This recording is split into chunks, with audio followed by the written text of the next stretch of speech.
Welcome back to Money Matters. I'm DCrowell from Mortgage Network, and in the second half of the program we're going to discuss the mortgage market and its impact on and relationship to the real estate market today in Hilton Head, Bluffton markets. So let's start with the first-time home buyer, someone who is currently renting and or living at home and wanting to get into the housing market. Typically, first-time home buyers are going to be looking at homes between $125,000 and $200,000. That's the definition of the first-time home buyer market. It is a Bluffton market. 95% of the homes in that category are in the Bluffton market. It's a first-time home buyer who is typically 25 to 30, 31, 32, 33 years old. It's typically a couple and sometimes a dog and a child. So the first-time home buyer, there's a great many different varieties of first-time home buyer that deviate from that basic model that I just gave you. But if you take that model, it's a two-income family. The two incomes in the family are roughly $50,000, a 30 and a 20, a 40 and a 10. The 30 and the 20 are two low-wage jobs. The 40 and the 10 are a slightly better job and a part-time job. The needed income for the $200,000 house is very dramatically less than expected. It depends on what other debt the person has. So if you imagine that the first-time home buyer has no outstanding debt, their credit cards are near zero, their student loans are non-existent or near zero, and they have no car loan. So if you assume for the moment that those three things are so, they don't have any other debt, then the income needed in order to successfully purchase the $200,000 home will be approximately $35,000. Sounds low, doesn't it? Sounds very low. Look at it this way. The money is going to cost for a $200,000 mortgage in a subdivision in Bluffton is going to cost approximately $900. The taxes are going to cost approximately $90. The insurance, approximately $80. There's going to be mortgage insurance of approximately $70 or $80. There's going to be a small HOA payment, a small community association payment of perhaps $50. Add those all together.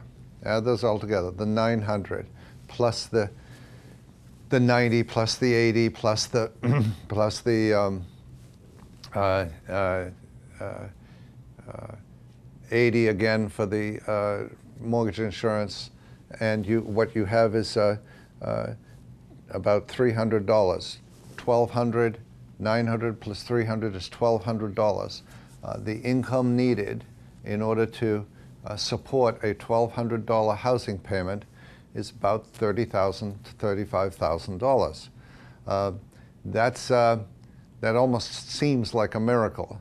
So a household, what we think of as the first-time home buyers, the total household income is likely to be about $50,000 because absolutely they are not going to be otherwise debt-free.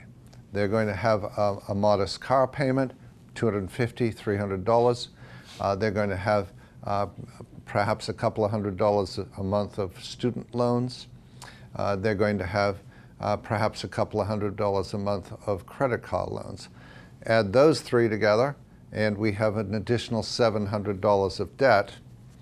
Add the $700 of debt to the $1,200 of housing, that's now $1,900, and we really need that $50,000 income in order to support that couple. So that's a basic way of looking at first-time home buyers. $200,000, $50,000 worth of total household income, a little spray of debt, and mortgages which are in the 3.99% range, again, 4, 4 1/8, 4 1/4. In that range, extraordinarily inexpensive, competitive money. Now, the other way to think about the first-time home buyer market is in terms of the other constraints. How can the person find the down payment that accompanies any purchase? Loan programs presently, the Rural Housing Program, for example, USDA, U.S. Department of Agriculture Rural Housing Program, for certain circumstances works well, and that's a 100% loan requiring no down payment. Need to be a bit heavier on the income side and need pretty good credit. So if the income's a little heavier, if you've got the $50,000 household income and you don't have the student loans and the credit cards and the car payment, you've just got the housing payment, then a 100% loan is possible there. FHA loans require only 3.5% down. On the $200,000 house, the down payment would be 3.5%. 3.5% is $7,000. So that's $7,000. I'm fond of saying that if you're desperate to have a home and it's your major objective in life, there's virtually no one who can't find a $7,000 down payment from somewhere. Certainly if you know that that's your objective and you're working toward it over a period of 3 or 4 months, you can get a gift of $2,000 from Uncle Joe, a gift for $2,000 from Aunt Ginny, $3,000 worth of savings, and you're in the house. So not a major issue. The final thing to think about in real economic terms about the first home buyer market, this is very, very important to our entire area, is always lurking in the background is an equation regarding the cost to rent versus the cost to own. A 3-bedroom, 2.5 bath, 2,200 square foot home that's been just purchased for $200,000. That same property will rent for $1,800 to $2,000 in the current rental market in Bluffton. $1,800 of rent, $1,200 of cost to own. The disparity is actually even greater.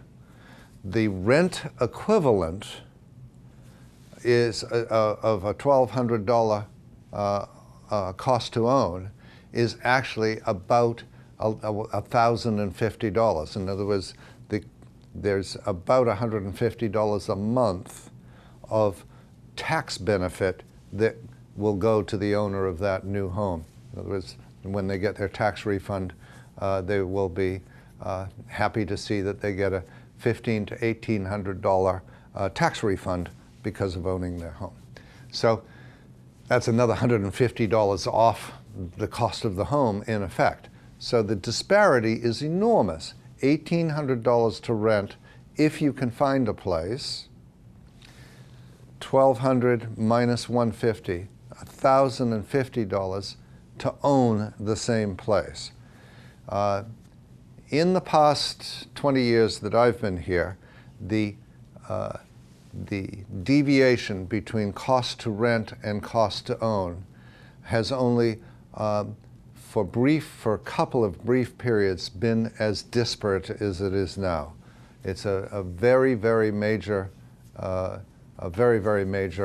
disparity. What that generally means is that it's a great time to buy. And we'll leave it at that. This has been Money Matters with DCrowell from Mortgage Network. If you know any young people who are looking for a home, tell them that now is the time to buy.